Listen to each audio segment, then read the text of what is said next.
देखिए जीवन में यदि अगर हमने राम कथा को श्रवण नहीं किया, कहते हैं देखो ये कान है ना, कान के द्वारा हम कथा सुनेंगे अर्थात रसपान करना, कान के द्वारा ही पान कर सकते हैं, मुंह से तो नहीं, मुंह से तो सुनाया जाता है, कानों के द्वारा सुना जाता है।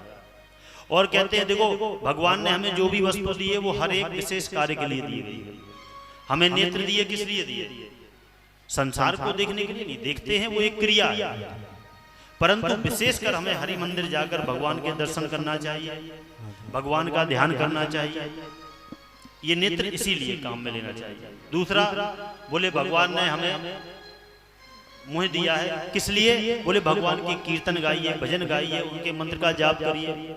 भगवान ने हमें हाथ दिए हैं किस लिए? ताकि ठाकुर जी की सेवा में लगा सके, सुंदर पुष्प माला बनाइए, भगवान के लिए चंदन घिसिए, भगवान का श्रृंगार करिए, उनकी पोशाक बनाइए, अनेक बहुत कार्य हैं।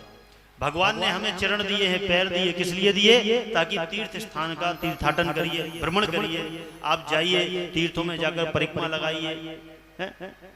और बोले भगवान ने और क्या दिया? बोले ये सूंघने के लिए ये नाक दी, क्यों दी? ताकि हम भगवान के मंदिर में जाएं, फूल बंगला बना हुआ है, मस्त उनकी सुगंध लें, आनंद लें, वहां पर उसका आनंद मनाएं।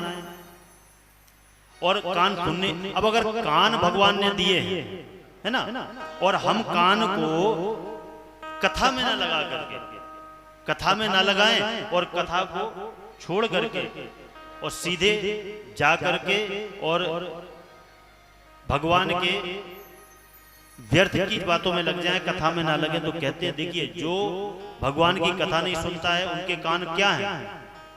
तो कहते हैं जिन्हें हरि कथा सुनी नहीं काना, श्रवण रंध्र अहि भवन समाना। अहि बोलते हैं सर्प को, है ना, सर्प को अहि बोलते हैं, और अहि सर्प है इसलिए कहते हैं विषैले बिल में विष ही, विषैला जीव ही जाता है।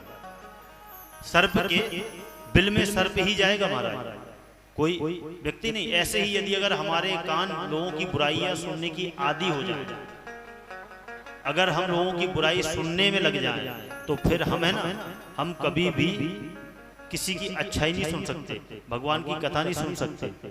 इसलिए हमें हमेशा अपने मन को भगवान के चरणों में लगाना चाहिए, मन को हरि भजन में लगाना चाहिए।